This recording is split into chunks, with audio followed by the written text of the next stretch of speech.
Hi everyone! So for today's video, isi-set up natin yung ating camel tent. Ipapakita ko sa inyo kung paano siya gawin. Ang tanong, medyo malaki kasi yon. So kasya yung 8 to 10 persons. Kaya-kayang i-set up ng isang tao? Ewan ko lang. But I'm accepting the challenge. So let's try it.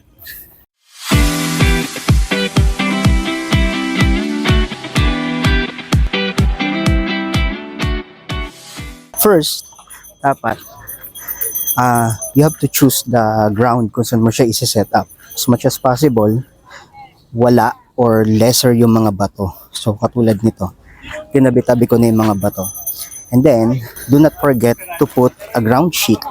So, ito, meron tayong tolda dito na binili. Ito yung gagamitin nating ground sheet.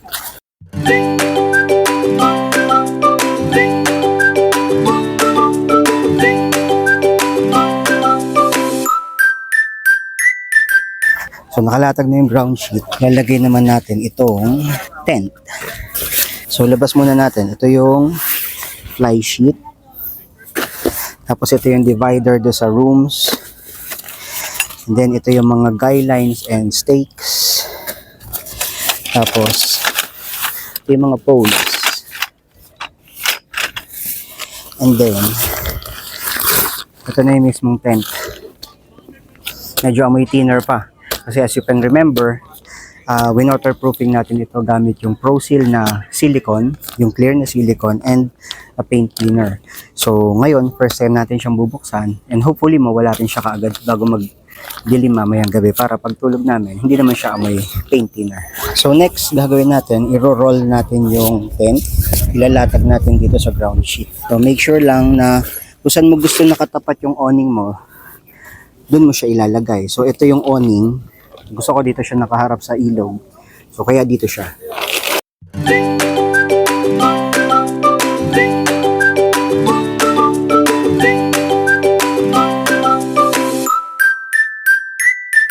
So ngayon nakalatag na siya. Next natin is yung mga poles. I-assemble na natin. Color coded naman yung mga poles niya. So kamukha nito, color white. So pagsasama-samahin mo lang muna, assemblein mo muna, then pagsama-samahin yung mga poles. Merong in-offer sa ating drinks. Wait lang. So yun guys, medyo naputol tayo kasi may nag-offer sa atin ng free drinks. Si Black 15, shoutout kay Black 15. So tuloy na natin. Dito tayo naputol. Yung mga poles, i-set up na natin. So color coded naman to mga poles natin. Ito katulad nito, wala siyang color kasi ito yung pang support dun sa awning tsaka dun sa likod. Tapos, ito naman, color red. Pagsama-samahin lang muna natin. Ayan, color red. Ito, wala siyang color, pero ito yung para dun sa roof.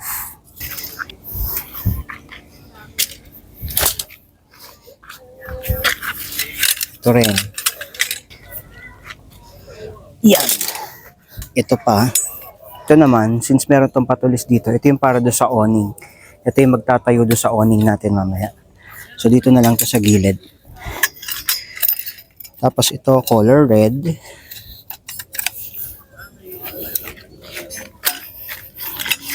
Ito color white.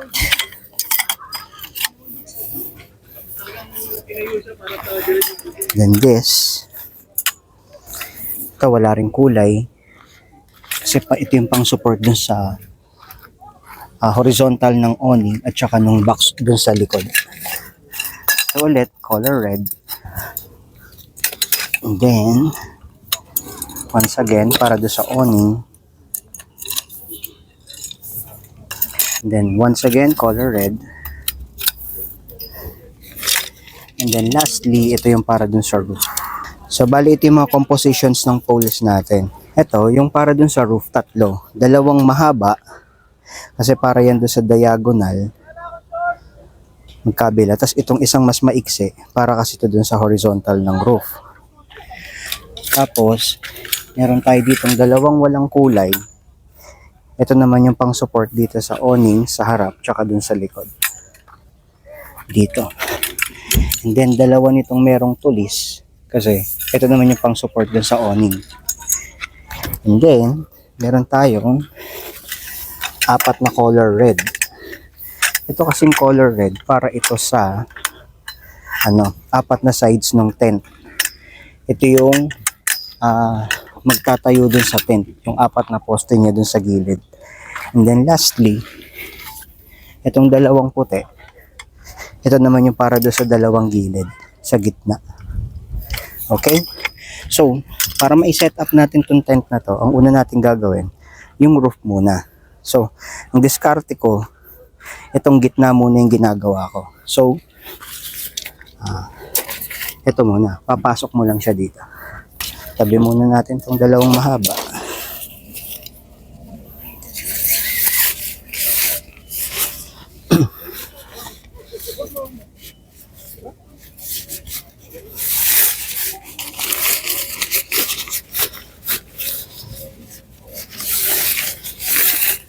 Yan. Tapos, dito, meron siyang suksukan dito sa gilid. Isang para dito sa maliit, yung may ngipin, tas isang plain lang. So, since mas manipis ito, maliit yung pole natin, dito siya sa mas maliit. Yan. Sasaksak mo siya. Okay? Tapos, lipat na sa kabila. So, ganun din. Sasaksak mo rin siya dito sa kabila.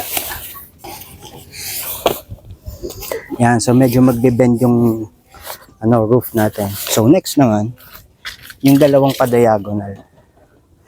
So, magkabila yan.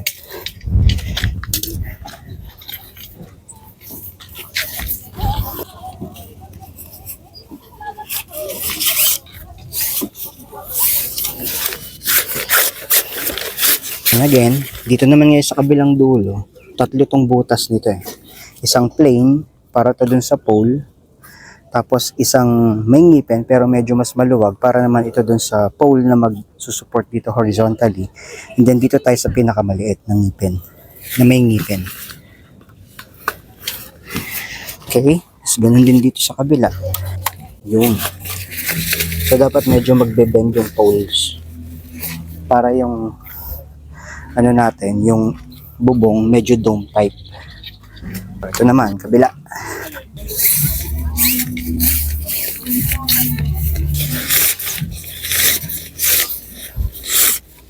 So, ganun uli.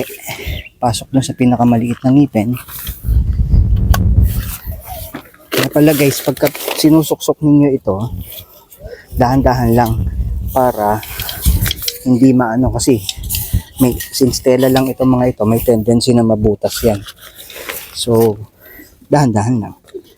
Okay? So, last na ito. Yan. So, kung mapapansin ninyo, nakaporma na yung roof. So, susunod natin, yung mga poles sa gilid. So, yung apat na gilid, yung kulay red na poles. Yung may tape na kulay red. So, ito. Dito siya sa, yung walang ngipin.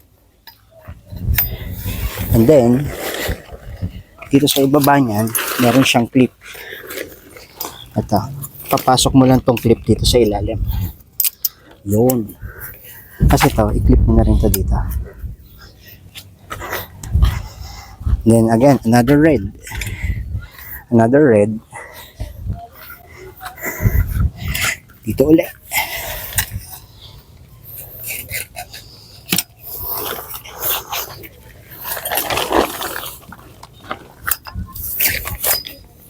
Okay. Lalim. Then ito i-clip. And then the same is true dun sa dalawang likod.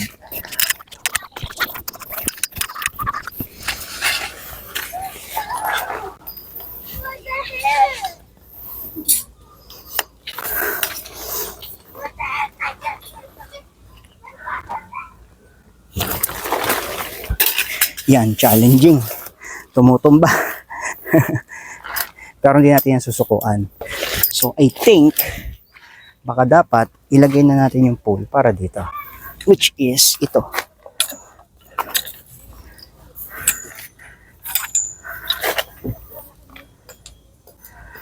Ayun. O, diba? Sisiw.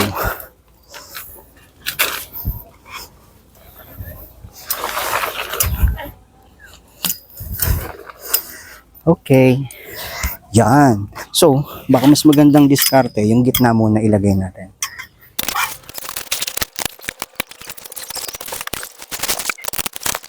Then lastly, yun na yung dulo.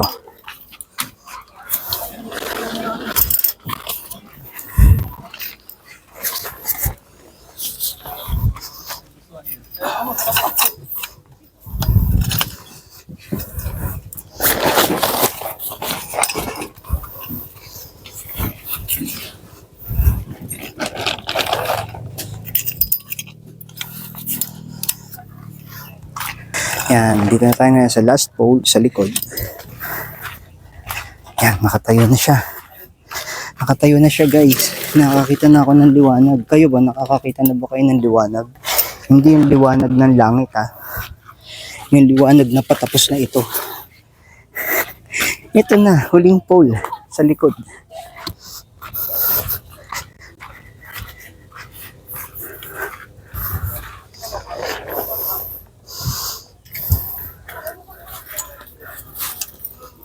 Okay guys, natayo na natin yung tent. Pero itong mga poles nito, nagalaw pa yan. Gumagalaw, nauusog pa. So para mapigilan natin yung pag-usog, dapat lalagyan natin itong mga stakes. So lahat yan, yung 6 na poles lalagyan.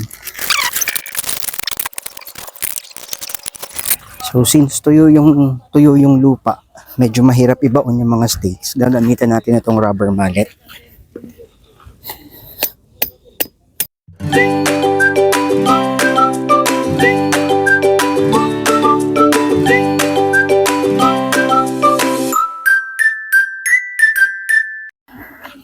Yan. Tapos na guys. Nakatayo na ang ating tent. Tapos na nga ba? No. Wait. There's more. Wala pa tayong fly sheet. Lalagay pa natin yung fly sheet. So nakatayo na yung tent. Ito naman, yung fly sheet ilalagay natin. So sa fly sheet, we have to make sure na, kasi yung harap tsaka likod nito, magkaiba yung height. Yung dun sa likod tsaka dito sa gawing harap. Kasi dito sa gawing harap, yung gilid niya, merong bintana. So dapat mas mataas ng kaunti yung fly sheet na may iwan dito. Dun sa likod kasi dapat mas mababa ang mga hanggang dito. So you have to make sure na yun yung tamang side para hindi baligtad. Kasi kung yung mas mababa yung mapupunta dito, matatakpan niya yung bintana na naririto sa gilid, sa harapan. Clip na muna natin ito dito sa harap para kapit na siya. Snap na. Kabila. Also, just make sure na ito yung ilalim kasi yung waterproof natin. So siya dapat yung nasa ilalim. Nasa outside yung yung outer na layer. Clip na rin natin ito.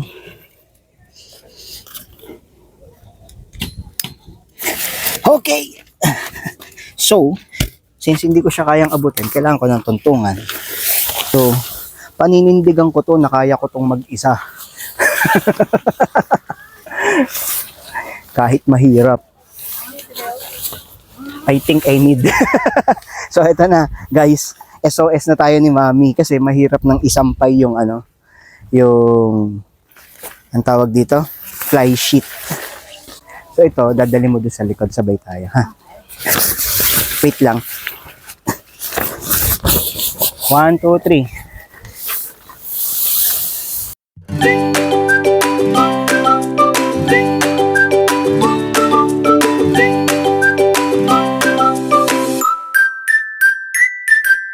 Damay na natin itong awning. Set up na rin natin. So, dito, kailangan ko na yung stakes and guy lines.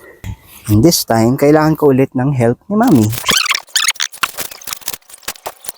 So, we have this guy line and we have this stake. So, yung original na guy line nito is kulay black. Kaya lang before, napansin namin na kapag kagabi na, hindi na masyadong nakikita yung black. So, merong mga napapatid. So, kaya bumili kami nito na, anong color nito, Mami? Neon green. So, para sa gabi, kitang-kita siya. Nagre-reflect siya kahit na madilim. Okay. So, ito na. Nakatayo na yung tent. Tapos na nga ba? Oh, not yet. Wait, there's more. Conclusion. Kayang itayo yung tent ng isang tao. Ang problema, pag ikakabit mo na yung fly sheet, kailangan mo na ng katulong kasi mahirap siyang ikabit ng mag-isa. Lalo na siguro kung mahangin. Ngayon, hindi pa tayo tapos. Kasi, meron pa tayo mga guidelines dito at saka mga stakes. So ito, bawat pole nitong tent, so 6 na poles yun, di ba, yung paikot. Lalagyan natin yun ng mga guidelines para kahit na hindi naman natin alam, baka biglang umulan mamaya or humangin ng malakas, at least hindi lilipa rin yung tent natin. So, kasi nakakapit siya sa ground. So, ito pala guys, pagka magkakabit kayo nitong stakes, ito, di ba ibabaon mo siya sa lupa? Huwag perpendicular sa lupa. Dapat naka 45 degrees siya. So, kung yung guideline mo, itong tali, kakapit dito, dapat nakaganito siya, naka 45 degrees. Yan, pa 45 degrees. Tapos dito nakakapit yung yung tali mo para hindi siya kagad basta-basta mabubunot. So, papaganon ang palo mo, pa 45 degrees. Huwag perpendicular kasi pag perpendicular, sasabit lang din dito for a while and then pwedeng matanggal na. Okay? So, lalagyan ko lang ito ng guidelines paikot and then I think that's the conclusion of this tutorial on how to set up this camel tent which is good for 8 to 10 persons. Actually, nakita ko nga sa Lazada, parang 10 to 14 pa itong size talaga nito. Pero sa tingin ko, masyado nang siksikan yon. Talagang pang 8 to 10 persons lang ito. Gaya nga ng sabi ko dun sa, dun sa nakaraan, nung wino-waterproofing natin ito. Pag 8 persons, medyo comfortable pa sila makakatulog. Pero pag 10, baka medyo siksikan na. So, lalagyan ko lang sila ng guidelines and stakes paikot. And then, that's it. Kaya nga pala rubber mallet yung gamit natin is para itong stakes ninyo hindi ma-damage kasi kung martilyo gagamitin mo, madadamage yung kanto ng stakes. No, last one, nag-guideline na lang. And then we're done. So yan guys. Nugnog na ako. Bilad sa araw. So just like that. Tapos na. So, yun nga, conclusion, yung tent mismo, kayang-kayang itayo ng isang tao. Pero kapag ikakabit na yung fly sheet, medyo mahirap. So, mas kailangan na talaga ng dalawa. Pero siguro naman kakayanin nyo kung mag-isa ka. Kaya lang, talagang tsatsagain mo siya.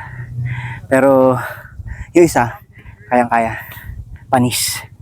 Yung tent lang. Pero yung fly sheet, syempre, mahirap. So, yun. That's it for this tutorial on how to set up the camel tent that is good for 8 to 10 persons. So if you have any questions, just feel free to comment to write your questions in the comment section of this video. And kung hindi pa po kayo nakasubaybay sa channel namin, Ronan's Journey, please subscribe na po. Pakipindot nyo na po yung subscribe button na yan. And please like this video kung meron po kayo natutunan. And samahan po ninyo kami palagi sapagkat sa Ronan's Journey, we enjoy the moment. One trip at a time. Bye everyone.